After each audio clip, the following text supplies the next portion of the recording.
Mainit naman na naging sagutan ni Congressman Rodante Marcoleta at Congressman Elsa Lagman sa pagdinig ng divorce bill. Pinagdebatehan nila kung may sinabing till death do us part sa Biblia. Nasa frontline ng balitang yan si Marian Enriquez.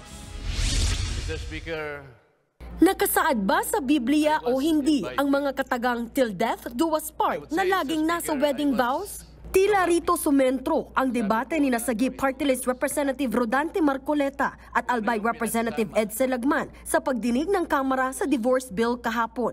Nasa second reading na ng House Plenary ang panukala. Sa kanyang interpellation, kinuwestiyon ni Marcoleta kung sino ba ang nagtatakda kung dapat nang mag-divorce ang isang mag-asawa. Bakit po nung itong dalawang tao na humarap po sa kabanalan ng isang dibdib, hindi po ba ang malimit nilang sinasabi for better or for worse?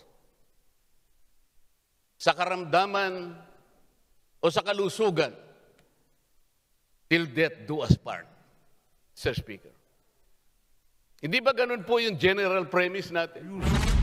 Maanghang naman ang sagot ni Lagman na isa sa mga may akda ng panukala. When we say till death do us part, this is not even biblical. Giit pa ni Lagman, nagsimula lang gamitin sa wedding vows ang till death do us part noong 15th century sa England. Nakasanayan at sinundan na lang daw ito ng bagong henerasyon. Pagpalag ni Marcoleta, Yun daw pong till death do us part is not biblical. I will humbly disagree. Nasa Biblia po yun. Walang sino man ang pwedeng magpahiwalay doon sa pinagsama ng Diyos. I would challenge the distinguished Marcoleta to point to the Bible whether there is such a term there or a phrase there, till death do us part. Wala po. I will accept the challenge, Mr. Speaker. tinapatan din ni Marcoleta ang hamon ni Lagman. What if I am able to show you a particular biblical phrase?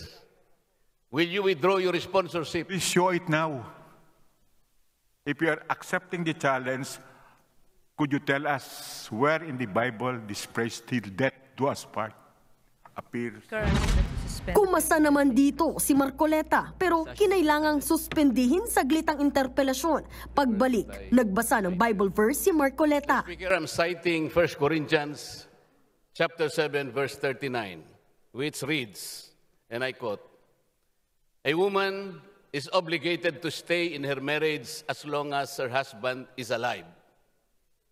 But if her husband dies, she is free to marry whomever she wants, only it should be believer in the Lord."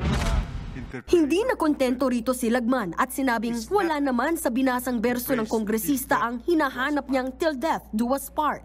In fact, what he said was only with respect to the woman, not to the husband.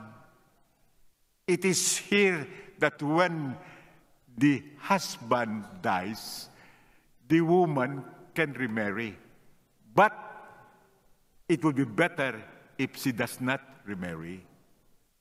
That is completely different from till death do us part, which is addressed to both the husband and the wife. I did not know that my good friend, the sponsor, is after the exact word, till death do us part. Naging mainit man ang debate, nagpasalamat pa rin si Lagman kay Marcoleta sa tinawag niyang homily ng kongresista. Nananatiling nakabinbin sa Kamara ang panukala. Nagbabalita mula sa Frontline, Marian Enriquez, News 5.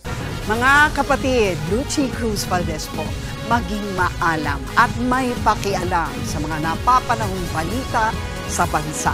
Tumutok at mag-subscribe sa News 5 social media pages.